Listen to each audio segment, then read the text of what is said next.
রাশেদ হায়দার ভাইকে দিয়েই শুরু করি। রাশেদ হায়দার ভাই পাকিস্তানের স্বরাষ্ট্রমন্ত্রী মহসিন নাকভি, যিনি সেনাপ্রধান আসিফ মনিরের খুবই ঘনিষ্ঠ এবং পাকিস্তানের ক্ষমতার কেন্দ্র শাহবাজ শরীফ, আসিফ মনির এবং এই মহসিন নাকভিকে ঘিরেই আবর্তিত হচ্ছে বর্তমানে। এই মহসিন নাকভি তিনি মন্তব্য করেছেন পাকিস্তানের শাসন ব্যবস্থা ভেঙে পড়েছে, তার মতে দেশ আর আগের মতো স্বাভাবিকভাবে চলতে পারছে না। প্রশ্ন হলো, তাহলে কি পাকিস্তানে আরেকটি সামরিক অভ্যুত্থানের সম্ভাবনা দেখা দিয়েছে? রাশেদ হায়দার, আপনার কি মনে হয়? ধন্যবাদ মাসুদ ভাই, ধন্যবাদ দর্শক শ্রোতা মন্ডলী যারা আমাদেরকে দেখছেন। তো মাসুদ ভাই, আমি প্রশ্নটা যাওয়ার আগে একটু বলি, আমাদের অনেক দর্শক ফরিদ ভাইয়ের কথা জানতে চাচ্ছেন, যেহেতু ফরিদ ভাই আপনার চ্যানেলে নিয়মিত অতিথি। আসলে ফরিদ ভাই প্রচন্ড অসুস্থ, ডাক্তারের নির্দেশনা মেনে উনি 15 দিনের জন্য সবকিছু থেকে অফ আছেন। শারীরিক সুস্থতা হলে উনি আবার আপনাদের মাঝে ফিরে আসবেন, আপনাদের জিন্দাপীর ফরিদ ভাই। তো মাসুদ ভাই, আপনি যে প্রশ্ন করছেন যে পাকিস্তান কি সামরিক শাসনের দিকে এগিয়ে যাচ্ছে কিনা, আপনাদের কেমন মনে হচ্ছে জানি না, তবে আমার কাছে ব্যাপারটা একটু আসলে ঘোলাটেই মনে হচ্ছে আগে থেকে। কবে থেকে জানেন? যেদিন থেকে দেখলাম যে বেলুচের সমস্যা, একই সময় পিওকেতে সমস্যা এবং নৃশংস হত্যাকাণ্ড চালাচ্ছে পাকিস্তান সেনাবাহিনী। এগুলো এমন ভাবে চালাচ্ছে, ইন্টারন্যাশনাল মিডিয়াতে কিন্তু কোনো কথা বলে না, বা বাইরে আশেপাশে ওদের দেশের ভিতরে এটা নিয়ে ওরা বলতে চায় সন্ত্রাসবাদী সংগঠন। সেনাবাহিনীর সবচেয়ে বড় যে বিপদ বা যেটা ভয়, সেটা হচ্ছে যে ইমরান খান, আমাদের সেই সাবেক প্রধানমন্ত্রী ইমরান খানকে নিয়ে। সে তো জেলে আছে, অনেকগুলো মামলা একের পর এক চালানো হচ্ছে, আছে বন্দী। 1960-এর পরে সম্ভবত এইবার এই প্রথম মানে আবার সামরিক শাসন আসতে চলছে। কারণগুলো যদি একটু লক্ষ্য করেন তাহলে দেখবেন যে আসিফ মনির এখন একাই বিভিন্ন দেশে যান। কিছুদিন আগে সরাসরি ডোনাল্ড ট্রাম্পের সাথে যে চা কফি খাইয়ে আসছে দেখছেন, এরপরে টার্কিতে গেলেন, এদিকে গেলেন, ওইদিকে গেলেন, মানে সরকার প্রধান আপনার আমাদের প্রেসিডেন্টের কোনো খবর নাই, সেনা প্রধানই সব জায়গায় যাচ্ছেন, সবকিছুতে ড্রিলিং করছে। মানে এমন একটা পরিস্থিতি দেখানো হচ্ছে যে আপনারা যাই বলেন, আমাদের সংসদ যাই বলুক আর সরকার যাই বলুক, সেনাবাহিনী যা বলবে তাই হবে। এটা আমরা অতীতেও দেখছি যে ওদের হাইকোর্ট বলেন, সুপ্রিম কোর্ট কোনো একটা কথা বলে, সেই কথাটা সেনাবাহিনীর পক্ষেই বলে। বিষয়টা বুঝতে হলে আপনি একটা জিনিস দেখেন যে ইরানের খোমেনি যখন মারা যায়, খোমেনি মারা গেল, সাথে আরো 19 জন মারা যাওয়ার পরে এরপরে এখন রাষ্ট্রপতি বা যা আছে এরা একবার যদি বলে যে এই ডিল হচ্ছে, আইআরজিসি বলে না, কারণ আইআরজিসি প্রধানই কিন্তু আসলে এখন পুরো ইরান চালাচ্ছে, মানে সেনাবাহিনী, আইআরজিসি সেনাবাহিনী চালাচ্ছে। ঠিক পাকিস্তানের অবস্থানটা কিন্তু সেম, হুমকি ধমকি যা দেয় পাকিস্তান, বিভিন্ন দেশের সাথে সম্পর্ক কথা বলে, তাও সেনা প্রধান মানে আসিফ মনির, যে ফিল্ড মার্শাল বর্তমানে। এবং যতটুকু খবর আছে যে আপনার যে পারমাণবিক বোমার যে টিগার বা সুইচ, এগুলো এখন ওনার কাছে। মানে আপনার এখন রাষ্ট্রপ্রধান যিনি আছেন, উনি কথা বলা ছাড়া, উনি কথা আসিফ মনিরের কথা ছাড়া এক পা আগানোর সময় নেই। তো একটা জিনিস আছে যে হয়তো এমন হইতে পারে কি জানেন, যে আমেরিকা তো সরাসরি সামরিক শাসন চায় না, এখন সামরিক শাসন চায় না, তাহলে আসিফ মনির যদি এইভাবে হইয়া আসে কিভাবে হবে? এখানে একটা ব্যাপার আছে। পাকিস্তানের সংবিধানের 27তম যে সংশোধনী আসছে, সেখানে একটা কথা লিখে আছে কি জানেন, এই সেনা প্রধান মানে উনি যে ফিল্ড মার্শাল, ওনার বিরুদ্ধে এই পর্যন্ত যা, উনি যতদিন এখন পর্যন্ত সেনাপ্রধান ততদিন পর্যন্ত যা কিছু হয়েছে বা হচ্ছে, এগুলো নিয়ে পাকিস্তানের সিভিল কোর্টে বা সামরিক আদালতে কোথাও কোনো মামলা হইতে পারবে না, এবং উনি চাকরির থেকে চলে গেলেও এগুলো নিয়ে কোনো কথা বলা যাবে না এবং মামলা হবে না। টোটাল ইন্ডিমিনিটি আছে কিন্তু না, নাকি এমন হচ্ছে যে সামরিক শাসনের আদলে যে উনি হইলেন, কি হলো, অবসরে গেলেন কোনোভাবে যাইয়া, এরপরে বাকিটা উনি কন্ট্রোল করলেন। তার মানে হচ্ছে উনি অবসর গেছেন, ওই আপনার মেজর জেনারেলও থাকবেন, সব থাকবেন, ফিল্ড মার্শাল ওনার পর আর কেউ নেই, কিন্তু এই ফিল্ড মার্শালই এখন হয়ে যাবেন কি রাষ্ট্রের। রাশেদ হায়দার ভাই ফিল্ড মার্শাল হওয়ার পরে তার আর চাকরির মেয়াদ নেই, মেয়াদ মানে আনলিমিটেড। ফিল্ড মার্শাল হওয়ার পরে তার চাকরির মেয়াদ হচ্ছে আনলিমিটেড, মানে সে যতদিন চাইবে ততদিনই সে ক্ষমতায় থাকতে পারবে। আর একটা রাশেদ ভাই জিনিস হচ্ছে তিনি, একটা কথা, রফিক ভাই আমি ফিল্ড কথা মার্শাল বলছি, তিনি নিজেকে নিজে ফিল্ড মার্শাল ঘোষণা করেছেন ওই অপারেশন সিঁদুরের পরে। আর এইটা করতে যাইয়া তিনি তার ক্ষমতাকে অবারিত করে ফেলেছেন। অলরেডি ক্ষমতা আবর্তিত হচ্ছে, এখন তাকে ঘিরেই তো বাকিরা তো একরকম পুতুল, এমনটাই তো মনে করছেন। পাকিস্তানে যারা কলামিস্ট, যারা বুদ্ধিজীবী, যারা কি বলে সোশ্যাল মিডিয়া অ্যাক্টিভিস্ট, সাবেক সেনা কর্মকর্তা যারা এখন ইউটিউব বা সোশ্যাল মিডিয়ায় অ্যাক্টিভিজম করে, তারা কিন্তু এভাবেই বিশ্লেষণ করছেন যে তিনি নিজের ক্ষমতা নিজেই বাড়িয়ে ফেলেছেন এবং ধীরে ধীরে রাষ্ট্রের অন্যান্য অর্গানগুলো তিনি দখল করে নিয়েছেন। মাসুদ ভাই, এই যে উত্তরটা আপনিও দিলেন এখন যে অবারিত, উনি অবসর নিজে নিলে হবে। আপনার উত্তর কিন্তু আপনি দিয়ে দিয়েছেন সুন্দরভাবে, কিন্তু আপনি উত্তরটা দিয়েছেন, যেটা হয়তো আমি বুঝাইতে পারি না, আপনি ওই জায়গাটা ধরাইয়া দিলেন। কিন্তু ওই যে আমি যেটা বললাম আপনাকে, আমেরিকায় কিন্তু সরাসরি সামরিক শাসন চায় না। এখন উনি যদি যেমন নিজে যেমন ফিল্ড মার্শাল ঘোষণা দিচ্ছেন, পরে অবশ্য রাষ্ট্রীয়ভাবে ওনারা 10 ধরে গেলেন, মেজর জেনারেল ফেনারেল যা যা আছে, ব্রিগেডিয়ার সব আছে, উনি ফিল্ড মার্শাল, উনি অবসরে গেলেন, কিন্তু উনি রাষ্ট্রের ক্ষমতায় গেলেন, উনি উর্দিয়ার পড়লেন না, কিন্তু কথা হচ্ছে যে ওনার কথাই সব চলবে।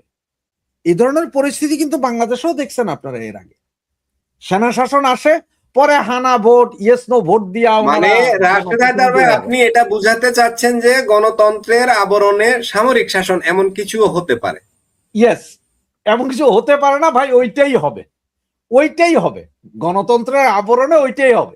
যে এই জন্য বলছে আব্বাস আরিকচি, ওনারা তো রাষ্ট্রপতি প্রধানমন্ত্রী ইরানের, কিন্তু আইআরজিসির কথা ছাড়া চলে না। ঠিক তেমনি সবকিছু হবে, মাগার সেনাপ্রধান উনি নাই বা নাই, কিন্তু উনি যা বলবেন তাই হবেন যতদিন উনি জীবিত আছেন। মানে 1960 সালে যে সামরিক শাসন আসছিল আইয়ুব খানের, এটা সেইটার চেয়ে একটু উন্নত ভার্সন এক। যেমন আপনারা যে কম্পিউটার কিনেন না, কেউ এইচপি কিনেন, কেউ ডেল কিনেন, অমুক কিনেন, তমুক কিনেন, উইন্ডোজ কিন্তু সবটাই 11, 12, 13, 8, 9 ওই রকম। তো যারা 8, 9 করতো এখন তারা আবার 11, 12-তে যাইতেছে, ওই রকমই, মানে উন্নত ভার্সন। মানে সামরিক শাসন না স্যার, এটা সামরিক বাহিনী নেয় নাই, আমরা সিভিল। কিন্তু কত হচ্ছে যে সব আমার, যখন চাইবো তখনই জয়েন করব, যখন চাইবো তখনই আমি অবসর নিব। ঠিক যেমনটা উনি নিজেরে ফিল্ড মার্শাল ঘোষণা দিলেন, অ্যাজ ইট ইজ, যে আমি চাইলে চাকরি থেকে ছাড়বো, আমি চাইলে আবার অবসর থেকে ফিরে আসবো, দেশের প্রয়োজনে ফিল্ড মার্শাল সাহেবকে আবার প্রয়োজন, আমি কি করতে পারবো? দেশের প্রয়োজনে আসবেন, দেশের প্রয়োজন উনি সেনা পোশাক ছেড়ে সিভিল পোশাক পরে উনি আছেন, কিন্তু দেশের প্রয়োজন বোধ করলে উনি আবার ফিল্ড মার্শাল আমাদেরকে সবকিছু দিবেন। এখন সিঁদুর 1 বা 2 যাই বলেন, এখন উনি ধরেন সিভিল পোশাকে গেলেন, কালকে আবার ভারত পাকিস্তান যুদ্ধ লেগে গেল, উনি আবার ফিল্ড মার্শাল হিসেবে চলে আসলেন যে হ্যাঁ আমি চলে আসছি, কারণ আমার দেশের প্রয়োজন। দেশের প্রয়োজনে যেরকম প্লেয়ার আনা হয় না, অবসরপ্রাপ্ত প্লেয়ারদেরকে তুলে আনা হয়, ঠিক ওই রকম। তবে এটা সামরিক শাসন, এখনই সেনা শাসন চলতেছে, তবে এখন হচ্ছে সিভিল প্রশাসনের দেখানো হচ্ছে। কিন্তু একটু যদি ভালো করে খেয়াল করেন, আসিফ মনিরই সবকিছু করছে, ওনার বাইরে কারো কিছু বলার ক্ষমতা নাই। এবং আমার মনে হয় যে বেলুচ এবং পিওকেতে যে গন্ডগোল, এটা আসিফ মনিরই করাইতেছে পুরোটা, এটা ওরাই করাইতেছে যে এরকম গন্ডগোলটা দেখাও, তাইলে ক্ষমতাবান নেওয়া। কারণ আইনের শাসন ভেঙে পড়ছে বলে তাদের মন্ত্রী বলছেন, প্রধানমন্ত্রী, ল অ্যান্ড অর্ডার ভেঙে পড়ছে তাদের প্রধানমন্ত্রী বলছেন, স্বরাষ্ট্রমন্ত্রী। তো ল অ্যান্ড অর্ডার ভেঙে পড়লে তাহলে কি আছে? এরপর আছে জরুরি অবস্থা, কারফিউ অথবা সেনা শাসন। কারণ যে দেশে পুলিশ প্রশাসন বা আধা সামরিক বাহিনী কিছু করতে পারবে না, তখনই তো সেনাবাহিনী নামবে। সেনাবাহিনী নামলে তখন সমস্ত ম্যাজিস্ট্রেসি পাওয়ার সেনাবাহিনীর কাছে, সেনাবাহিনী যা বলবে তাই শুনবেন। এই গভর্নমেন্টকে সরাই দেওয়ার পুরো একটা প্ল্যানিং আছে, তবে ওদের চরম বিপদ হচ্ছে যে ওই যে আগে বললাম ক্রিকেট প্লেয়ার সাহেব, ওইটা হচ্ছে যে একটু বিপদ এখন, ওইটাই বিপদ, ওর পার্টিটা। জি, রাশেদ হায়দার ভাই, আমাদের রফিক ভাইও এই বিষয়ে কিছু বলতে চেয়েছিলেন।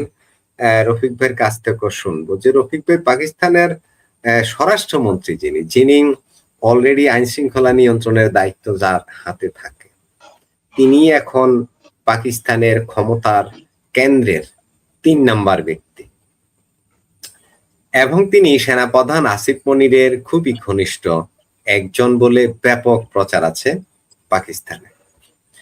তার মতে তার দেশ আর আগের মতো স্বাভাবিক চলতে পারছে না, এই ধরনের মন্তব্য।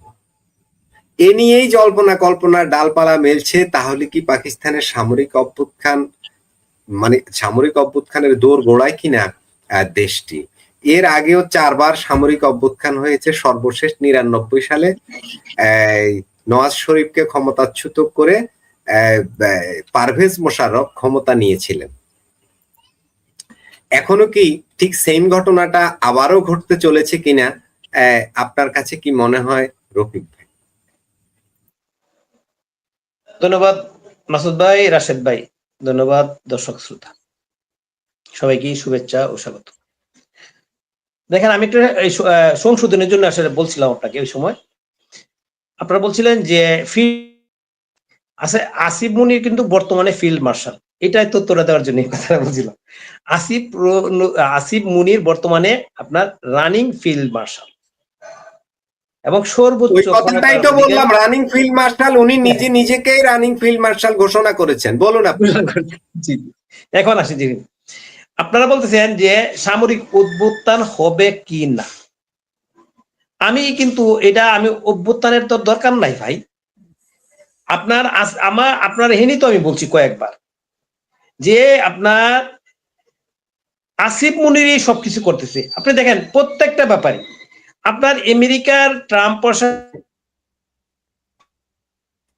নিয়ে চা খাবে, এটা কি আপনি দেখছেন কোন দেশের প্রেসিডেন্ট অন্য দেশের সেনাবাহিনী প্রধানকে ডেকে নিয়ে আপনার চা কফি খায়? এটা এমনি সফরে যেতে পারে, সফরে যায়, ধরেন আপনি ওই দেশের সেনাবাহিনী ওই অন্য দেশের সেনাবাহিনী প্রধানকে দাওয়াত দিবে, এটা স্বাভাবিক। দাওয়াত দিলে গিয়ে সৌজন্য সাক্ষাৎ দেখা করে গেল প্রেসিডেন্ট অথবা প্রধানমন্ত্রীর সাথে সৌজন্য সাক্ষাৎ করে। আর ওইখানে কি হইলো, আমেরিকাতে তাকে স্পেশালি দাওয়াত দিয়ে নিছি, মেয়েকে চা নাস্তা খাওয়ায় সুন্দর করে খাওয়াটা বোঝা যাচ্ছে তুই এইভাবে চলবি। এটা আপনার হলো বেসামরিক প্রশাসনের একটা আবরণে আপনার হলো সামরিক সেনাবাহিনী হলো ক্ষমতা চালাইছে। এখানে আসেনি, এটা ওইটা গেল এখানে। আপনার ইরান যুদ্ধের পরে, যুদ্ধ যখন শুরু হইল, তখন কে দৌড়াদৌড়ি করছে বেশি? সেনাবাহিনী প্রধান দৌড়াদৌড়ি করছে। আমি কিন্তু সবসময় বলি যে সেনাবাহিনী প্রধান আসিফ মুনিরের আপনার সহকারী হিসাবে কাজ করতেছে হলো আপনার নওয়াজ শরীফ, শাহবাজ শরীফ। তাহলে এখান আপনার সামরিক অভ্যুত্থানের দরকার নাই, তাও ক্ষমতাই তো আসিফ মুনিরের কাছে। আপনি গতকালকে যে চুক্তি হইলো দেখেন, এরদোগান আসছে, কই তার তো সেনাবাহিনী প্রধান আসে নাই, কিন্তু শাহবাজ শরীফ গেছে কারা নিয়ে? সেনাবাহিনী প্রধানকে নিয়ে গেছে। মানে সে আলটিমেটলি দেশ চালাচ্ছে হলো আপনার আসিফ মুনির। কারণ যেহেতু ইউরোপ বলেন বা অন্যান্য উন্নত মানে কান্ট্রিতে বলেন বা আমেরিকাতে যদি আসিফ মুনিরকে যে ধরনের আপনার ইয়াটা দিচ্ছে, এই আমেরিকা করতেছে, গুরুত্ব দিচ্ছে, এখন যদি শাহবাজ শরীফ যদি না থাকে, সে যদি সামরিক অভ্যুত্থান ঘটায় বা সে যদি প্রধান হয়, তাহলে কিন্তু সারা বিশ্বে আমেরিকার বিরুদ্ধে একটা মানে ছড়াবে যে তারা গণতন্ত্রের কথা বলে তারা সৌর শাসককে আপনার করতেছে, পেট্রোনাইজ করতেছে। এই জন্যই আপনার শাহবাজ শরীফকে সামনে রেখে দিছে, কিন্তু কাজ কাম করতেছে আসিফ নজরুল। এটা হলো মূল জিনিস। আপনি প্রত্যেকটা ঘটনায় কিন্তু এরকম ঘটনা করছে। যেন আমি বলি আপনাকে, মিশরের কথা আসে। মিশরের সিসি সেনাবাহিনী প্রধান ছিল, সেনাবাহিনীর লোক ছিল। এর আগে হোসনি মুবারক বিমান বাহিনীর লোক ছিল। এই হোসনি মুবারক দীর্ঘ 30 বছর শাসন করছে, ও আপনার সেনাবাহিনী শাসন করছে, কিন্তু দেখা যাচ্ছে বেসামরিক প্রশাসন। এই সিসিও দেখেন সেনাবাহিনীর লোক, কিন্তু চালাচ্ছে হলে বেসামরিক প্রশাসনের আদালত। এখানেও মনে করেন যে সেম ঘটনা, এর মধ্যে কোনো পার্থক্য নাই। সুতরাং ওইখানে আপনি সেনাবাহিনী শাসন যদি ডাইরেক্ট জারি করে, তাহলে সারা বিশ্ব থেকে কি আসবে? একটা সমালোচনা আসবে আমেরিকার রাষ্ট্রপতি, কিন্তু এই সমালোচনা যাদের না হয়, সব কাজ সেই করতেছে, শুধু খালি সামনে ধরে রাখছে শাহবাজ শরীফ।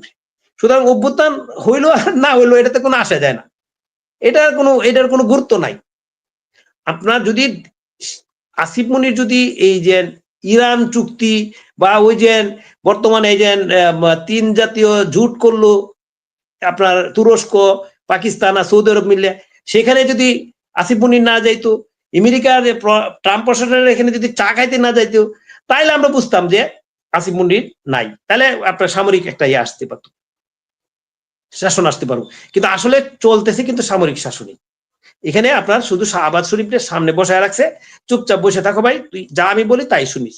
না হলে এই যে চুক্তিগুলির মধ্যে সে কেন যাবে? এটা তো আপনার ইয়া কথা, মানে সঠিক কথা, যেটা আপনার লিগ্যাল কথা, এটা তো বুঝার কোনো বাকি নাই, স্পষ্ট যে আসলে হলো পুতুল, শাহবাজ শরীফ পুতুল, এবং এটা এক ধরনের অভ্যুত্থান হয়ে রয়েছে। এটা অভ্যুত্থানকে আরো ওইভাবে আপনার সেনাবাহিনীর লোক বসানোর দরকার নেই, ওইটা লাগলে সারা বিশ্বে একটু সমালোচনা হবে আমেরিকার বিশেষ বিরোধী। এই জন্য আমেরিকা ওই সিস্টেম করে চালু করছে, এরকম জিনিস আরো দেশে চালু হবে, ওই দেশে আরো দেশে চালু আছে, আপনি খোঁজ নিয়ে দেখেন চালু আছে, আশেপাশে কোনো কান্ট্রি না আরো কোনো কান্ট্রিতে এরকম সিস্টেমই চালু আছে। ওই সেনাবাহিনী সবাই প্রধানই সবকিছু করতেছে, ওই আপনার বসে রয়েছে, আপনার একজনের সামনে বসায় রাখছে আর কাজ করতেছে আরেকজনে। আরো অনেক দেশের খোঁজ খবর নেন, আমেরিকা যাদের সাথে ঘনিষ্ঠ আছে সেসব দেশে এরকম ঘটনাই করতেছে। সব হলো সেনাবাহিনী, অন্যরা হলো চুপচাপ বসে রয়েছে, কাজের কাজ কিছুই না। সুতরাং নতুন করে অভ্যুত্থান ঘটানোর কোনো দরকার নাই। যদি শাহবাজ শরীফ যদি কথা না শুনতো, তাইলে আপনার তাকে সরাই দিত। সে তো যাই বলতেছে তাই করতেছে, শুধু খালি সিগনেচার করতেছে। মনে করেন শাহবাজ শরীফের বলতেছে আসিফ মনির যেখানে ভাই সিগনেচার কর, ওইখানে সিগনেচার করতেছে, বাস শেষ, কাজ হলো একটাই, সিগনেচারটার জন্য শুধু রাখছে। এটা হলো আপনার বেসামরিক প্রশাসনের ইয়াতে একটা সামরিক শাসন চলতেছে, ব্যতিক্রম ধর্মী, যে মিশরে যেরকম চলতেছে গণতন্ত্র নাম দেয়া স্বৈর শাসক দেশ চালাচ্ছে। এটাই ইতিপূর্বে আমাদের দেশও ছিল এরকম, আরো সামনে হয়তো দেখবেন, বুঝেন না এই জিনিসটা? সুতরাং ওই নতুন করে আবার ইয়ার দরকার নাই। জি, রাশেদ ভাইয়ের কাছেও একটু আসি, যে রাশেদ হায়দার ভাই, আপনার আলোচনায় অনেকগুলো দিক উঠে আসছে, তার মধ্যে বেলুচিস্তান, খাইবার পাখতুনখোয়া এবং কাশ্মীর, যেটা পাকিস্তান অধিকৃত, এই কথাগুলো উঠে আসছে। এই যে এইসব জায়গাগুলোতে মানুষের ক্ষোভ কিন্তু বাড়ছে। এদিকে বেলুচিস্তান তো অলরেডি স্বাধীনতা ঘোষণা করেই বসে আছে, 11 তারিখে নাকি তারা স্বাধীনতা দিবস অলরেডি উদযাপন করবে। তাদের দেশের বিভিন্ন সরকারি, বেসরকারি, আধা সরকারি বিভিন্ন দোকানপাট, মার্কেট, সব জায়গায় তাদের জাতীয় পতাকা উত্তোলনের জন্য নির্দেশ দেওয়া হয়ে গেছে। এই হলো সেই পরিস্থিতি। সেখানে যে অস্থিতিশীলতা, দুর্বল শাসন ব্যবস্থা, এটা হোম মিনিস্টারের কথাতেই উঠে আসছে যে শাসন ব্যবস্থা ভেঙে পড়েছে। তার মানে কি? শাসন ব্যবস্থা ভেঙে পড়লেই তো সামরিক শাসনটা আসে। এটা তো স্পষ্ট কথা যে সামরিক শাসন ব্যবস্থা ভেঙে পড়ে। তা আর না হলে রফিক ভাই যেটা বললেন যে অভ্যুত্থানের তো প্রয়োজন নেই, অভ্যুত্থানের প্রয়োজন না থাকলে তো স্বরাষ্ট্রমন্ত্রী, যিনি আইন শৃঙ্খলা নিয়ন্ত্রণ করবার কথা, তিনি বলছেন ভেঙে পড়েছে। তাহলে কি করতে চাচ্ছেন? তিনি তো পদত্যাগ করেন নাই যে আমি ব্যর্থ, আমি দেশের আইন শৃঙ্খলা কন্ট্রোল করতে পারছি না। তিনি তো ঠিকভাবে আরো গেড়ে বসেছেন। এই গেল ব্যাপার। এর মধ্যে পাকিস্তানের ভিতরে যে দমন পীড়ন নাগরিকদের উপর, সেই খবর যাতে বাইরে না যায় সেজন্য আন্তর্জাতিক সংবাদ মাধ্যমের উপর নানা ভীতি নিষেধ রয়েছে। আন্তর্জাতিক সংবাদ মাধ্যমের কর্মীরা সেখানে সংবাদ সংগ্রহ করতে পারে না, তারা ভিডিও ধারণ করতে পারে না, মাত্র 3টা শহরে পারে, আর বাকি টোটাল পাকিস্তানে অন্যদের যাওয়ার কোনো সুযোগ নেই। এমন এক মানে স্বৈরাচার বা ফ্যাসিজম বা কি বলবেন আমি বুঝি না, ওই ধরনের পরিস্থিতি, সেখানে মানবাধিকার ভুলুণ্ঠিত হচ্ছে। এই যে পরিস্থিতি, আমাদের অনেকে কমেন্ট করছেন পাকিস্তান 3 টুকরা হবে। রাশেদ হায়দার ভাইয়াও বিভিন্ন সময়ে এই ধরনের মন্তব্য করে থাকেন।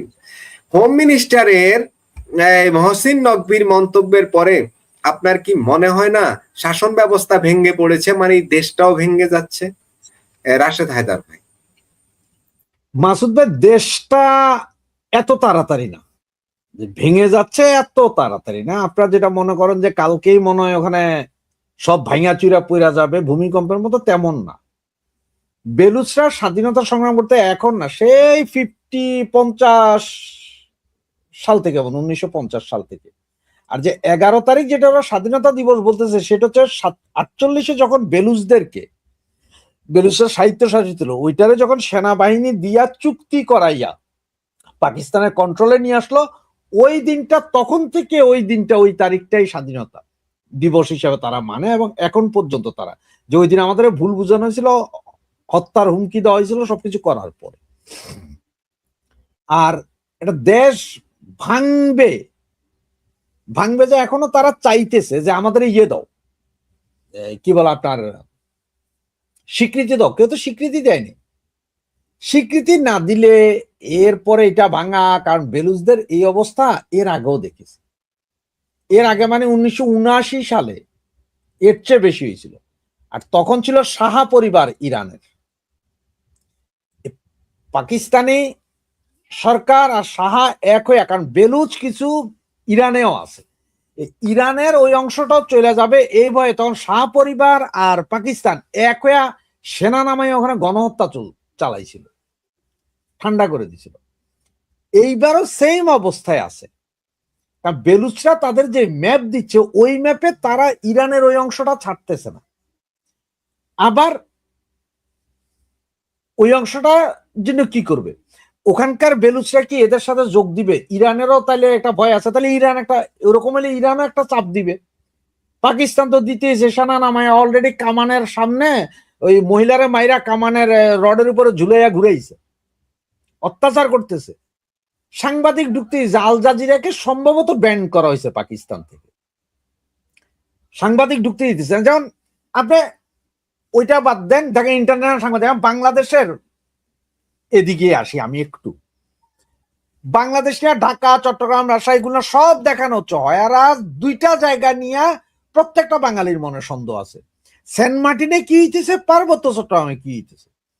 না না, আমাদের সরকার চাইলেও তো সাংবাদিকদের বলতে হবে যে বাবারা তোরা যা, 3 দিন ধরে সেন্ট মার্টিনের ইঞ্চি ইঞ্চি জায়গা লাইভ চালায়, মানুষ বুঝুক যে না এখানে কিছু হইতেছে না। পার্বত্য চট্টগ্রাম, এটা কি সরকার করতেছে না, তার মানে কি ডালমে কুচ কালা হয়।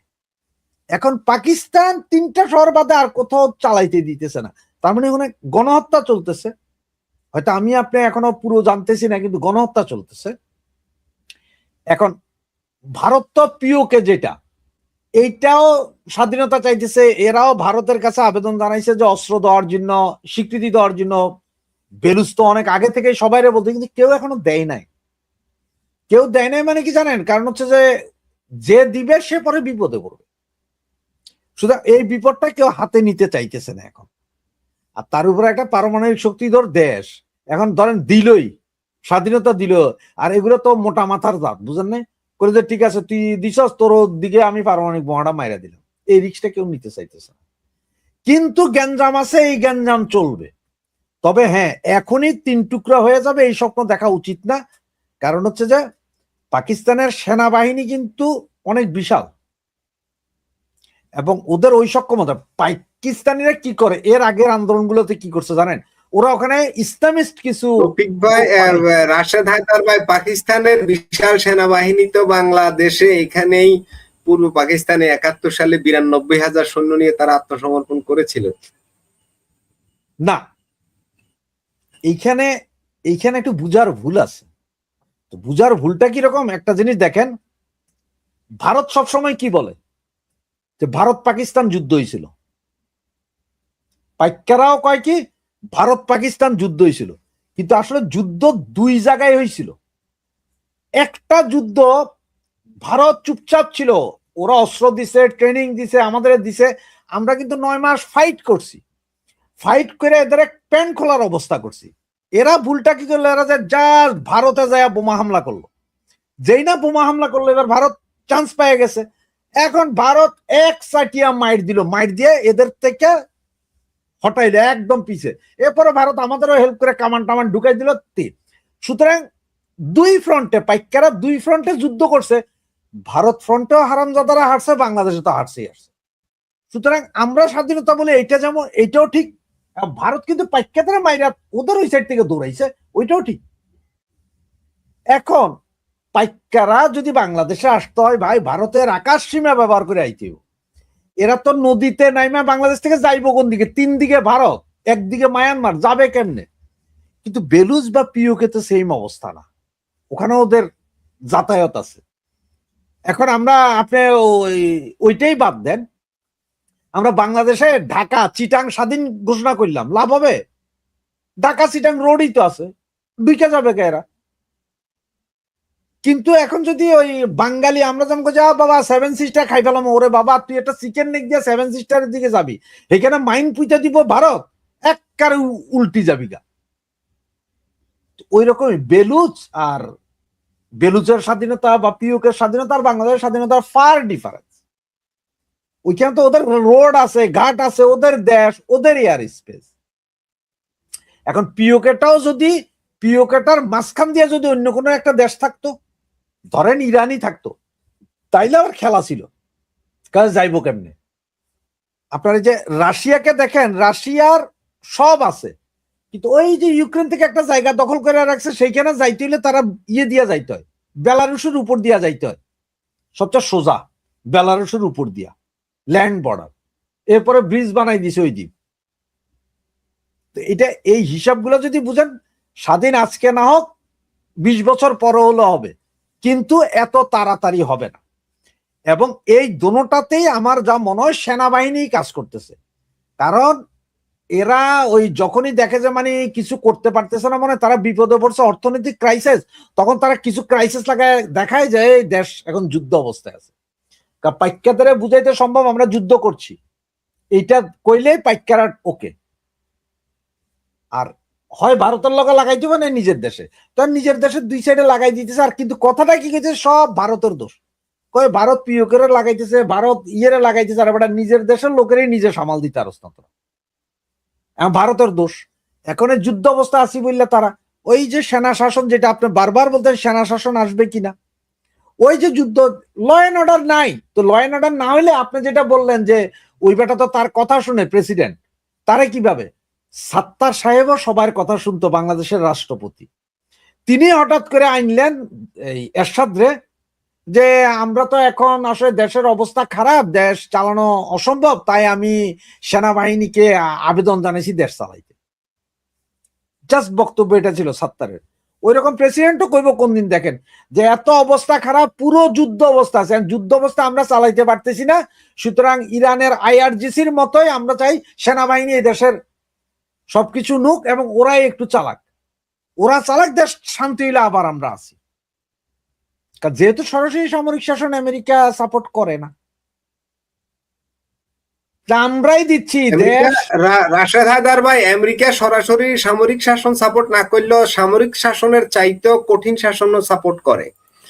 আপনি লিবিয়াতে যান, আপনি ইরাকে যান, যেসব জায়গায় তারা ধ্বংসযজ্ঞ চালিয়েছে সেখানে কি শাসন চলছে।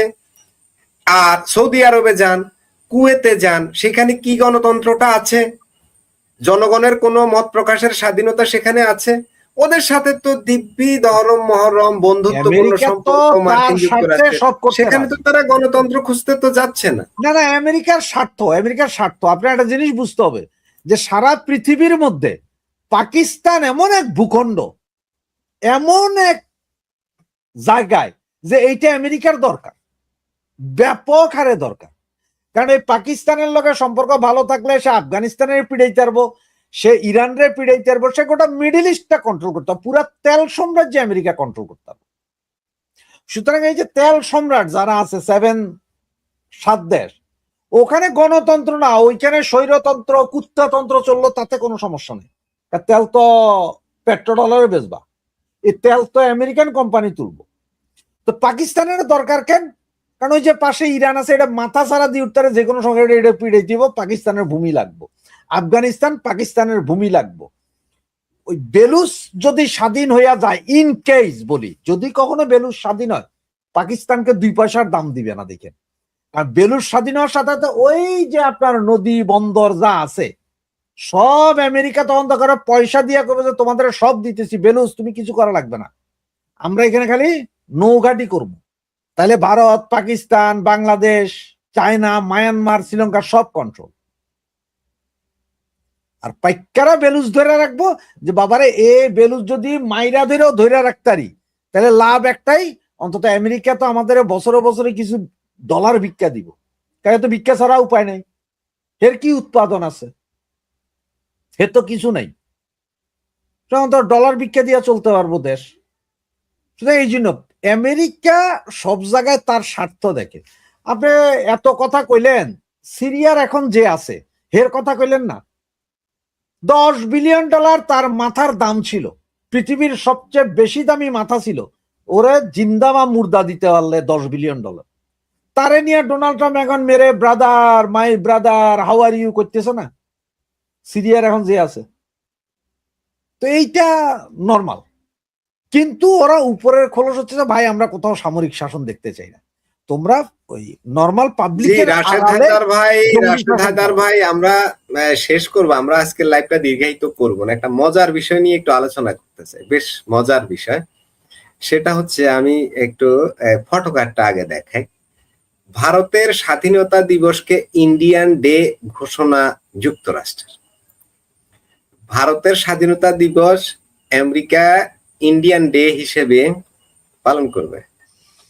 আমরা আমরা আমেরিকার স্বাধীনতা দিবসকে আমাদের সংসদ ভবনের দক্ষিণ প্লাজায় উদযাপন করি। ডিফারেন্সটা কিভাবে ব্যাখ্যা করবেন রাশেদ হায়দার ভাই, সংক্ষেপে রফিক ভাইয়ের কাছ থেকে শুনবে। ডিফারেন্সটা ব্যাখ্যা করবেন মানে গরিবের বউ সবাই ভাবি, আমরা তো চাইতে এমন জায়গায় গেছি গেছে আর চাটার জায়গা নাই। সুতরাং আমেরিকার আইনা অনেক কিছু আমরাই বলছি যে চোখে চোখ রেখে ভারতের সাথে কথা বলবো। না না, আরেকটা কথা বলি এইখানে, এটা ভুলে যাবেন না, এই কথাটা এখান থেকে আবার শুরু করবেন, আমি আপনাকে আবার একটু অ্যাড করে দিই। এই যে মার্কিন যুক্তরাষ্ট্র ভারতের স্বাধীনতা দিবসকে ইন্ডিয়ান ডে পালন করবে, ভারত কি মার্কিন যুক্তরাষ্ট্রের স্বাধীনতা দিবস পালন করে? রাশেদ হায়দার ভাই, আপনি কি শুনেছেন কখনো? না, এটা করে না। এবং আরেকটা মজার বিষয় যে আমরা চোখে চোখ রেখে কথা বলবো, বুঝছেন? ভারতকে প্রতিদিন পত্রিকা দেখবে ভারতকে ইন্ডিয়া ছুঁড়ে ফেলে দিয়েছে, ওই যে ট্যারিফ নিয়ে কথা, বেটা আমরা তো ট্যারিফের ওই ট্যারিফ শুই না আমাকে প্যান্ট শার্ট পাতল হয়ে গেছে। ভারত কিন্তু আজকে 1 বছর ধরে নাকে দড়ি দিয়ে ঘুরাইতেই আছে, হে এটা করে ওইটা করে, কোনো মতে টলাইতে পারে না। আর এখন এখানে আরেকটা মজার জিনিস, ভারতের স্বাধীনতা দিবস পাকিস্তানের স্বাধীনতা দিবস কিন্তু একই দিনে। ব্রিটিশরা কিন্তু 2 দেশকে স্বাধীন করে দিয়েছিল একই দিনে। পাক্কাদেরটা করলো না, হঠাৎ ভারতেরটা আমেরিকা করতেছে, আসলে কার পাছা কোন দিকে যাইতেছে? যেটা কথা ছিল না যে ভারতকে ইয়েদের দরকার, আমেরিকার ভারতের দরকার। রাশেদ হায়দার ভাই, এইখানে একটু ছোট মিস্টেক আছে, সেটা হচ্ছে ভারতের স্বাধীনতা দিবসের একদিন পরে পাকিস্তান স্বাধীনতা দিবস পালন করে 14 এবং 15। 14 এবং 15, ওরা 14 এবং 15 পালন করে একদিন। ওই যে এখন কত হচ্ছে যে ভারতরে আমেরিকার দরকার, কারণ চায়নারে ঠেকানোর জন্য ভারত ছাড়া উপায় নেই। এবং ভারতের স্বাধীনতা দিবস না, প্রয়োজনে হেরা করবো যে ডলারের ভিতরে মহাত্মা গান্ধীর ছবিও লাগাও। তার কারণ কি জানেন? ওই যে ব্রিক্স মিক্স হইয়া ভারত, চায়না, রাশিয়া যদি এক হয়ে যায়, ইরান মিরান, তাহলে তো ভয় আছে। এই কারণে আমার ভারতরে তেলাইতেছে, কারণ ওই যে বললাম আমেরিকার কোনো চরিত্র নাই, ওদের কোনো চরিত্র নেই। এটা ভারতীয়রা আমাদের চেয়ে 1000 গুণ বেশি বুঝে, খুব ভালো বুঝে। আর 140 কোটি দেশের মার্কেট, এটা কি ছেড়ে দিব মনে করেন আপনি এত তাড়াতাড়ি? আমেরিকাতে যা উৎপাদন হয় তার অনেক কিছু ভারতে আসে, আমেরিকান টুথপেস্ট বুঝতে আসে কিনে। তো দৈনিক যদি আপনার 1000 করে টুথপেস্ট বসে, মাসে কত লাগবে হিসাব করেন। এখন ভারত ডে করবে, আরো কত দেখবেন সামনে, দেখতে থাকেন কত কিছু। কিন্তু আমরা ছাগলের 3 নাম্বার বাচ্চার মতো চিল্লায়া যাব যে আমেরিকা ছোড় দিয়া, আমেরিকা ভারতকে ছাড়ে দিছে, ভারতের পেঁচে পড়ে গেছে ভারত। কিন্তু আমার একটা প্রশ্ন, এই আপনারা ভালো কথাই বললেন যে ইয়ে ভারত ডে করতেছে, কিন্তু কেন এখনো আমেরিকা তারেক ভাইয়াকে ডাকতেছে না আমেরিকা সফরের জন্য? এটা কিন্তু একটা প্রশ্ন আমি আপনার মাধ্যমে জনগণের কাছে রাখলাম, যে আমেরিকা এখনো তারেক ভাইয়াকে ডাকতেছেন না কেন? এটা তারেক ডেও হয়ে যাইতো, দুই একটা রাস্তা হইতো আমাদের আমেরিকাতে, ভাইয়া রোড এরকম হইতো, ওইটা করতেছে না কেন জানি না। দর্শক শ্রোতা মন্ডলী, আপনারা কেউ যদি জানেন কমেন্টসে জানায়েন। মাসুদ ভাই আপনার মাধ্যমে বললাম যে কেন আমেরিকা ডাকছে না। এখন আপনারা শুধু চোখ কান খোলা রাখেন, দেখতে থাকেন কি কি হয়, আরো কি হয় জিও পলিটিক্স। জি, রাশেদ হায়দার ভাই রফিক ভাইয়ের কাছে একটু শুনবো যে রফিক ভাই ভারতের স্বাধীনতা দিবসকে ইন্ডিয়া ডে ঘোষণা যুক্তরাষ্ট্রের। এখন এই ভারতের স্বাধীনতা দিবসকে হঠাৎ ইন্ডিয়া ডে ঘোষণা, ইন্ডিয়া কিন্তু আমেরিকার স্বাধীনতা দিবসকে ইউএস ডে ঘোষণা করেনি, এ পর্যন্ত আমরা শুনিনি। কেন হঠাৎ ভারত তোষণের এই নীতি নিচ্ছে রফিক ভাই? ধন্যবাদ মাসুদ ভাই আমি এটার আগে কি আমরা এই যে রাশিদ ভাইয়ের যে প্রশ্নটা করছিলেন বেলুচিস্তান নিয়ে, এনে কিন্তু দুইটা কথা বলতে পারি আমি। জি বলুন, সংক্ষেপে কিন্তু আমরা শেষ করব। আমি আমি একটু দিকে আপনি বলছেন যে রাজনীতি বলছে যে হ্যাঁ স্বাধীন হবে, কোন দিন হবে বলা যাবে না। তো আমি একটু দিয়ে দিই, অনুমান একটা দিয়ে দিই। স্বাধীনতা তো তারা অলরেডি আপনার দিবস পালন করবে 11 তারিখ থেকে, এই প্রথম কিন্তু 11 আগস্ট থেকে পালন করবে।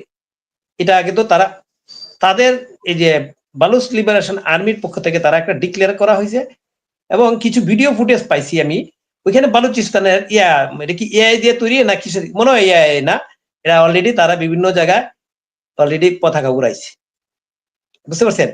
আর এখন একটা জিনিস দেখে, এই যে রাশেদ ভাই চলছে গণহত্যা, হ্যাঁ গণহত্যা অবশ্যই চালাচ্ছে, যদি চালাইতে নাই হয় তাকে ইসলামাবাদ, করাচি আর কোনটা কোন শহর, এই শহরে শুধু আপনার ইন্টারন্যাশনাল মিডিয়া আপনার খবর প্রচার করতে পারবে, আর কোথাও যেতে পারবে না।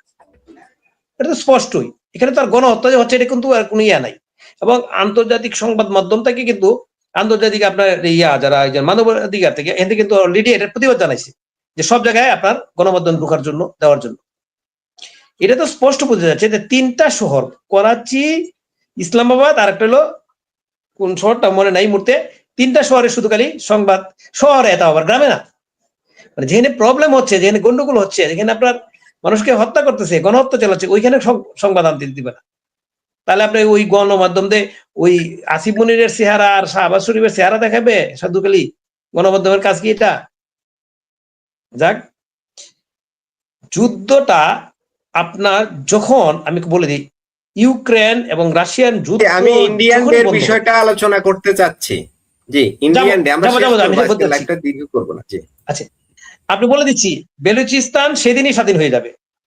দুইটা কারণ থাকে, একটা রাশিয়া এবং ইউক্রেন যুদ্ধ বন্ধ হয়ে গেলেই আপনারা দেখবেন রাশিয়া বেলুচিস্তানকে কিভাবে আপনার হেল্প করে, তখনই আপনার এইটার স্বাধীনতার ঘোষণা একটা প্রশ্ন সুযোগ আসবে। আরেকটা জিনিস বলে দিই, এখানে আরেকটা সুযোগ তৈরি হয়েছে, ওই যে নতুন যে জুট গুলো মক্কা চুক্তি হলো, আপনার পাকিস্তান, তুরস্ক এবং সৌদি আরব, এটা ইরানকে ঠেকানোর জন্য, হুতিদেরকে ঠেকানোর জন্য এই জুট হয়েছে।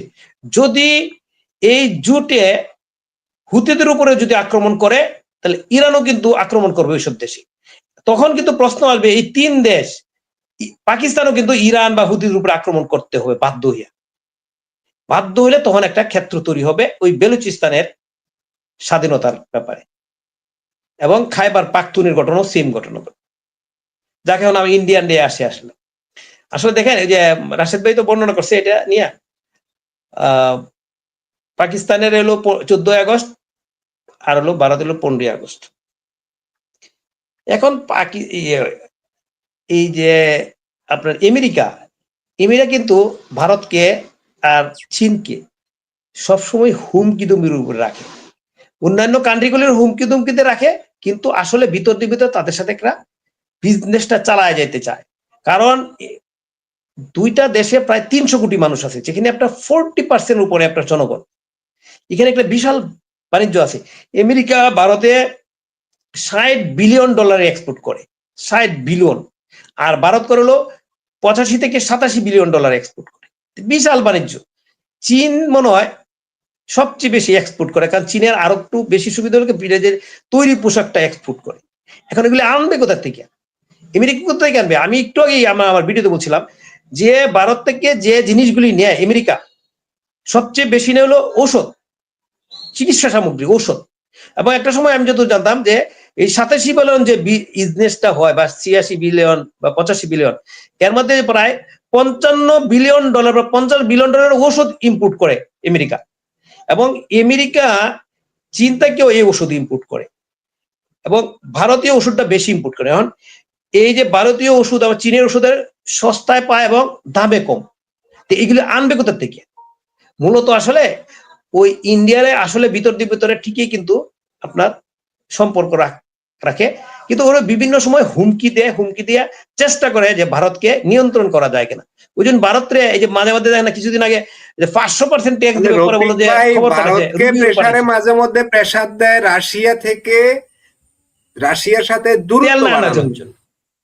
হ্যাঁ, এই যে তেলের বিষয়টা, মূলত এটার জন্যই মাঝে মধ্যে ভারতকে ট্যারিফ সেটা দিয়ে একটু চাপে রাখার চেষ্টা করে, কিন্তু আবার দেখি ইন্ডিয়ান ঘোষণা করে। কিছুদিন আগে কি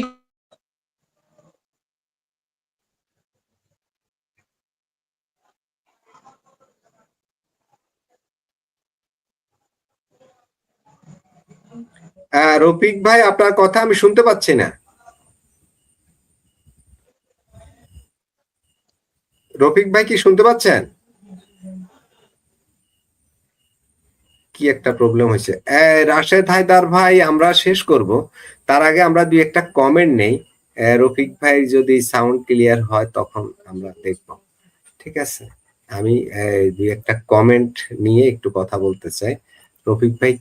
রফিক ভাই আমার কথা শুনছেন? হ্যাঁ, আমি শুনতেছি।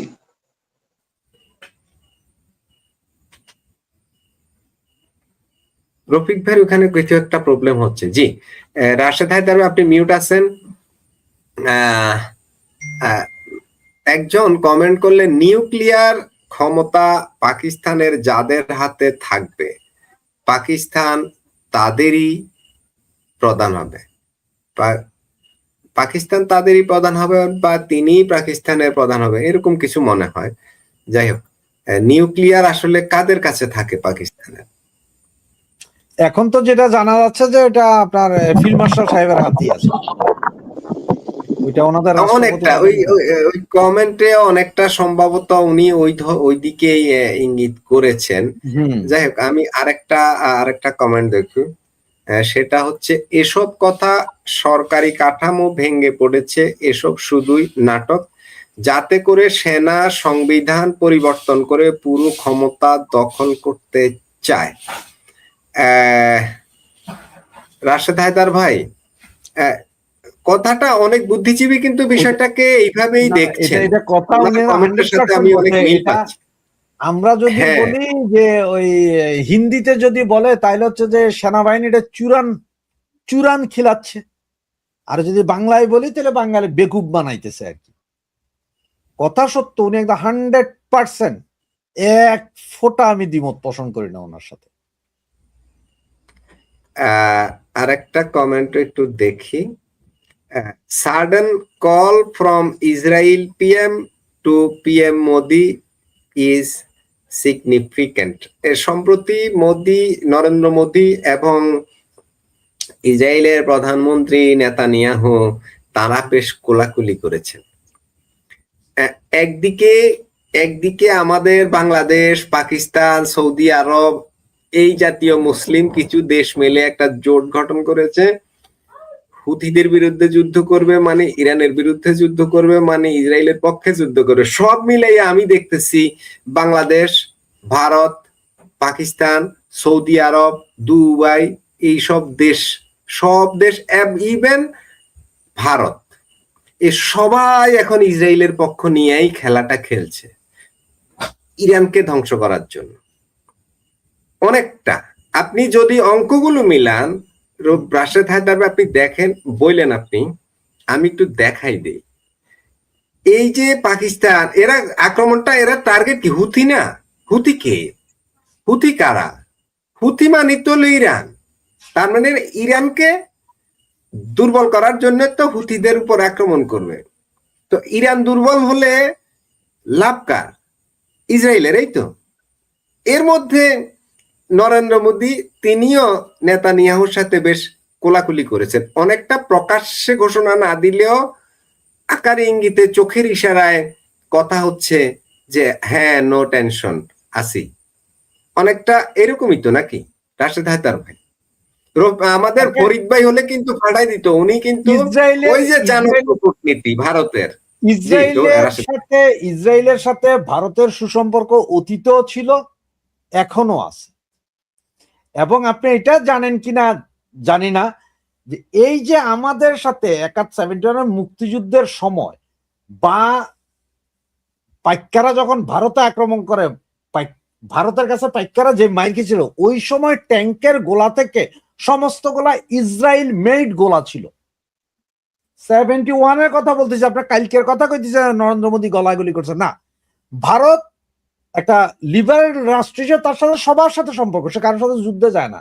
ভারতের কথা তো আমার না খোঁচালে আমি খুঁচাবো না। এখন ট্রায়াঙ্গেলটা চিন্তা করেন। হায়দার ভাই যে কথাটা বললেন 71-এর কথা আবার স্মরণ করিয়ে দিচ্ছেন। যদি ভারতের সাথে ইসরায়েলের ওই ধরনের বন্ধুত্বপূর্ণ সম্পর্ক না থাকতো, তাহলে ইসরায়েল সবার আগে বাংলাদেশকে স্বীকৃতি দিতে আসছে কেন?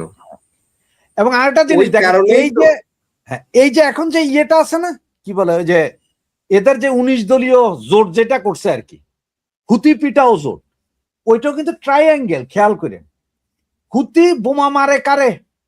হুতি বোমা মারে সরাসরি ইসরায়েল রে। এত বছর জানতাম আমরা হুতি বোমা শুধু ইসরায়েলে মারতো, গত 3 মাস 4 মাসে না হুতি যায় সৌদি, কাতার, কুয়েত সবগুলারে মারে। এর আগে তো আজীবন তো হুতি ইসরায়েলরে মারছে। তাহলে ইসরায়েল এখন সব ফ্রন্টে যুদ্ধ করতে পারবে না, কারণ গাজাতে পিটাইয়া একাকার করে দিয়েছে, লিবিয়ার 70% গেছে গা ইসরায়েলের দখলে। এখন ইসরায়েলে কইলো যে ঠিক আছে, তোমরা এক কাম করো, তোমরা একটা মুসলিম জোট কইরা এগুলারে পিটাও। তবে মুসলিম জোট আবার দেখো, সব মুসলিম মান্য না, তোমরা এটা সুন্নি জোট বানাও। মানে সুন্নি, মূলত শিয়া সুন্নি দ্বন্দ্ব, ইরানকে শিয়া, হুতি কারা শিয়া, মারো এবার তোমরা। এখন তো আর কেউ দোষ দিতে পারবেন না যে ইসরায়েল মারা। আবার ওইটার কমান্ডার যারে নির্বাচন করব, সেটা দেখবেন যে ইসরায়েলের লোক।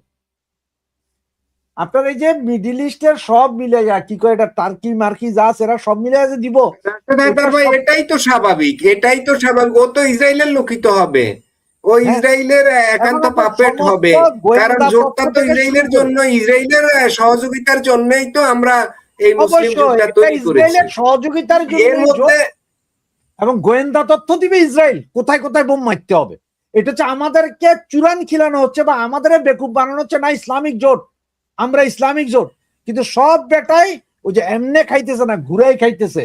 মানে কথায় আছে না, সব বেটাই টেম্পো চালায়। আরো কি সুন্দর রাশেদ হায়দার ভাই, এটা খুব মজার। সেটার নাম রাখছে কি, আমাদের ওই যে রফিক ভাই বলছিল, এটার নাম রাখছে কি মক্কা চুক্তি না কি যেন, রফিক ভাই কি যেন বললেন, মক্কা চুক্তি না কি যেন বললেন আপনি?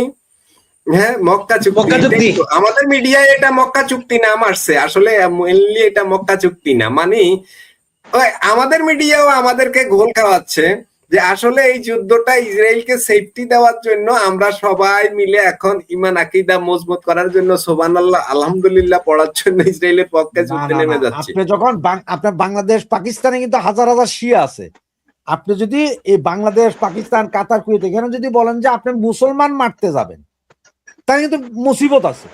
কারণ একটা জিনিস মনে রাখেন, ইরান কখনো ভুলে সে ধ্বংস হয়ে যাবে, কিন্তু সে কাবা শরীফ মক্কা শরীফে কখনো বোমা মারবে না। কারণ হেও তো মুসলমান, হেও তো যা হজ করতে সব, হে মারবে না। কাহিনীটাই শিখি। এখন আপনি এক মুসলমানের মারতে যাবেন, এটা তো হয় না। এই জন্য হুতিকে কজে কজে লাগাও শিয়া শিয়া। এখন শিয়া মারতে প্যাকেটের গায়ে সুন্দর। রাশেদ হায়দার ভাই, আমি এক কথায় যদি আপনার বক্তৃতাটাকে এইভাবে বলি, আপনার বক্তব্যটাকে, যে মদের বোতলে আপনি এই বিসমিল্লাহির রহমানুর রহিম লাগাই দিলেন, ওই যে বিসমিল্লাহ এটা লাগাই দিলেন মদের বোতলে, তার মানে মদটা কি হালাল হয়ে গেল? না, এখানে বিসমিল্লাহ লাগা নাই। আপনার কাহিনীটাতে যাইতে পারেন না এখনো। এখানে হচ্ছে আপনি যদি শিয়া মারেন, তাহলে কি করবো, যে শিয়া সুন্নি দ্বন্দ্ব হয়ে গেছে। এখন এরা নাম দিয়েছে কি মক্কা চুক্তি। মানে আমরা তো মক্কা মদিনাকে রক্ষা করতে যাইতেছি। মক্কা মদিনা তো বোমটা মারবে কে? কোনো মুসলমান দেশ তো মারবে না। তোমরা যাইতেছ ইসরায়েলের ঠ্যাং ছাড়তে, ইসরায়েলের আব্বা ডাকাইতেছ। ইসরায়েলের সাথে মিডল ইস্টের সব দেশের ব্যবসা আছে, সবাই বৈধ ব্যবসা। শুধুমাত্র সৌদি আরব সরাসরি কইতে না, কারণ ওরা তো ইসলামের ধারক এবং বাহক। এটা কইলে যদি এখন যদি কয় যে না নবীজির সেই জমানায় যাইতে হইব, সৌদির যত ব্যবসা আছে মানে হজ ব্যবসা, এই পয়সা সবাই পাইবো, আগের সেই যুগে যাইতে হইব, এই জন্য কয় যে কয় না, ওই ইসরায়েল হচ্ছে যে একটা মোহরা, ওইটা টিকায় রাখতে হবে। ইহুদিদের সাথে আমাদের আজীবন দ্বন্দ্ব আছে, এটা টিকায় রাখতে হবে, কিন্তু এটা টিকায় রাখবে এইদিকে। উল্টা পিঠে কি আছে, ওদেরকে সহযোগিতা করা ছাড়া আমরা ক্ষমতায় থাকিতে পারিব না। না না রাশেদ হায়দার ভাই, ইহুদিদের বিরুদ্ধে বলতে হবে মুসলিমদের সাপোর্ট নেওয়ার জন্য আমার ক্ষমতা তো লাগবে, কিন্তু তলে তলে এই যে একজন কমেন্ট করলো, এই কমেন্টটা একটু দেখে, কমেন্ট করলো তৈরি থাকুন, পাকিস্তান আর সৌদি আরব ইসরায়েলকে স্বীকৃতি দিবে। তৈরি থাকুন, এই কথাটা তো অনেকদিন থেকেই আলোচিত হচ্ছে এবং শেষ পর্যন্ত বাংলাদেশও তো দিবে। এখন তো আমরা জোটেই চলে গেলাম, দিবে না? সবাই দিবে, এখন কারো কারো না না, এখন আর ওই যে ফরিদ ভাই হলে এইভাবে বলতো যে বাইতুল মোকাররমের উত্তর গেটে এখন আর তো সমাবেশ নাই, কেউ তো এখন আর মিছিল করে না, কেন এখন ভাই তো কেউ কোনো কথা বলে না, এখন সবার কাছে ওই আলহামদুলিল্লাহ। না না, আপনি কেন বারবার বাইতুল মোকাররমের কথা বলেন? এই যে যখন ইরানের সাথে যখন যুদ্ধ লাগলো, যখন ওই যে নৌবহর থেকে টমাহক মিসাইল মেরে 167টা বাচ্চা মারা ফেলছিল স্কুলে, সেই দিনও বিশাল মিছিল হয়েছে আমেরিকার বিরুদ্ধে বাইতুল মোকাররমে। আর সেই টমাহক মিসাইলটা মারার জন্য যেই নেতায় দিছেন, অর্ডার দিছিলেন, সেই নৌবাহিনীর প্রধানই তো এই মুহূর্তে বাংলাদেশে আছে। কই কোন বেটার তো এই হেডামটা হইল না যে একটা মিছিল ডাক দি? কেন? নৌবাহিনীর প্রধান তো বাংলাদেশে বর্তমানে আমেরিকার, সেই ব্যক্তি যিনি টমাহক মিসাইল মারার জন্য বলেছিলেন। 167টা ভুলে গেছে। আমাদের দেশের চরিত্র নিয়ে কথা বলে লাভ নাই। আমাদের এই বঙ্গু প্রজাতির এতে কোনো ইমানও নাই, আকিদাও নাই, চরিত্র। রাশেদ হায়দার ভাই, বিষয়টা তো কি ধরনের, মানে বিষয়টা কি অদ্ভুত না? আপনি এখানে মুসলিমদের শোনাচ্ছে একটা, বাস্তবে করছে আরেকটা, আর সবাই বুঝতেছে, কিন্তু সাধারণ মানুষ হয়তো বোঝানো যায়, কিন্তু এই যে আমাদের বড় বড় জুব্বাওয়ালারা, তাদেরকে কিভাবে বোঝানো হলো? নাকি তারাও ওই আমি একটু বলি, একই গোয়ালের রফিক ভাই বলুন ভাই, একটা জিনিস তথ্য দেই, আমরা তো গেলেন গা সাইড কাটতে গেলেন গেল হরু উসমান আলী গেলেন গা, আপনি লুইস সাগর যে রয়েছে সেটার খোঁজ খবর নিলেন না। আপনি একটা জিনিস বললেন, আপনারা গেছিলেন কাছাকাছি, গিয়ে আবার উল্টা পথে ফিরে আইসা পড়ছেন। আসলে ঘটনা হলো কি জানেন, ইসরায়েল আর আমেরিকার যে কাজটা এতদিন করতেছিল মধ্যপ্রাচ্যে, বুঝছে ভাই, ইরানের উপরে, এটা এর উপর একটা দুর্নাম ছড়ায় গেছে গা, যে এরা মুসলমানদের উপর আক্রমণ করে, মুসলমান আক্রমণ করে, নির্যাতন করে। এরা আসলে জানেন হয়েছে কি জানেন, ওই যে তিনজন জুট করছে না, তিনজনের জুট করছে না, পাকিস্তান বর্বর, আর এর দোকান হলো এই যে আমেরিকার চামচ, আর সৌদি আরব হলো আমেরিকার চামচ, 3 চামচ এক কান হয়েছে, বুঝছেন? একজন করছে কি, ইসরায়েল আর আমেরিকার যে কাজটা ছিল, এই কাজটা হন ওই মধ্যপ্রাচ্যে করবে, মানে আপনার ওই যে নিজেরা যুদ্ধ করবো, নিজেরাই ধ্বংস। আমেরিকা বললো ভাই আমি তো মারি নাই, ভাই ইসরায়েল ভাই আমি তো মারি নাই, তোমরাই তো মারামারি করছো। আপনি জিনিসটা বুঝছেন, জিনিসটা এই ঝুটটা হয়েছে শুধু একটা কারণে, আপনি এটা ক্লিয়ার বুঝেন। আপনি মানে নিশ্চিত বুঝাতে চাচ্ছেন যে ইসরায়েল আমেরিকা হামলা করলে এখানে মুসলিম দেশগুলো সমস্যা হয়, কারণ ওর দেশেও তো মানুষ আছে, সেখানেও তো ক্ষোভের দাবানল ধাও ধাও করে জ্বলে উঠতে পারে। সে কারণে তারা চিন্তা করলো যে আমরা একটু স্টপ থাকি, আমাদের প্রিয় বন্ধুরা তো আছে, ওদেরকে দিয়েই পিটুনিটা দেই। এই তো প্রিয় বন্ধুকে পাকিস্তান, সৌদি আরব, বাংলাদেশ, এরকম যে প্রিয় বন্ধুগুলো। আচ্ছা না, বাংলাদেশ না, এটা তো 3 জুট করছে, এটা তো নেটুরা দল জুট করছে, আবার আরেকটা জুট করছে কি 14 দলীয় ঐক্য জুট, 14 দেশ মিলিয়া 56,000 দেশ আইলো, আলোচনা করলো, তার মধ্যে এরা সবাই চলে গেছে, ভাই আমরা এগুলি নাই। আর ওই আমেরিকার সাথে যারা খুবই ঘনিষ্ঠ সেই সব দেশ এই জুট করছে, লুইস সাগরের বাবাল মান্দার রফিক ভাই আর ওদিকে গেলাম না, এটা মোটামুটি আমাদের অর্থনৈতিক ভাবে কিছু লাভ হবে, কিছু মানুষকে মারা যায়, হ্যাঁ হুতিদের কিছু মানুষকে যদি মারা যায়, তাহলে বিনিময়ে তো আমরা মার্কিন যুক্তরাষ্ট্র বা ইসরায়েলের কাছ থেকে বেশ টাকা পয়সা পাবো, তাহলে আমাদের এই যে অর্থনৈতিক একটা সমৃদ্ধি হবে, আমাদের জিডিপি এখন নাকি 2.2, সেটা হয়তো 5 টাইপের দিকে তো যেতে পারে। তো আমাদের তো টাকা লাগবে, যত মারা দরকার মারো। জি রফিক ভাই, দীর্ঘায়িত করবো না, তার আগে আর একটা ছোট্ট কমেন্ট আছে, এইটা একটু নেই। তারপরে এটা অবশ্য রাশেদ হায়দার ভাই বলছিল আসিম মনির ইজ ট্রাম্প পাপেট, এটাই তো নাকি? ও তো ট্রাম্পের পাপেট না হলে ওই বেটা নিজে নিজেকে ফিল্ড মার্শাল ঘোষণা করে, আবার ট্রাম্প তারে দাওয়াত দিয়া নেয়, নিয়ে ওইখানে চার চক্র করে, বিড়ি টিড়ি খাওয়ায়, তারপর দেশে পাঠাই দেয়। মানে পাকিস্তানের সর্বময় ক্ষমতার অধিকারী এখন তুমি, তোমার কথা ছাড়া কিচ্ছু হবে না, এরা আমি তোমার পক্ষে আছি, তুমি খেলতে থাকো। এখন সে খেলতে আছে ওরে দিয়া। এখন এই যে কাজগুলো হইতেছে না, এই যে ইরানের বিরুদ্ধে যা যা করা দরকার, এই কাজগুলো কি আসিফ মনিরদের কারণে হচ্ছে না? আসিফ মনিররাই তো এই গুটি করছে না। তো আসিফ মনিররে যদি ফিল্ড মার্শাল ওইভাবে নিয়ে ট্রাম্প যদি এখানে একটু চা নাস্তা না খাওয়াইয়া, একটু বিড়ি তামাক না খাওয়াইতো, তাহলে কি উনি কি এই কাজ করতো? কখনোই কাটতো না, কারণ সাধারণ মুসলিমরা তো এটা মেনে নিবে না, কখনো মেনে নিবে না। কিন্তু এখন মানতেছে না কে? মুসলিম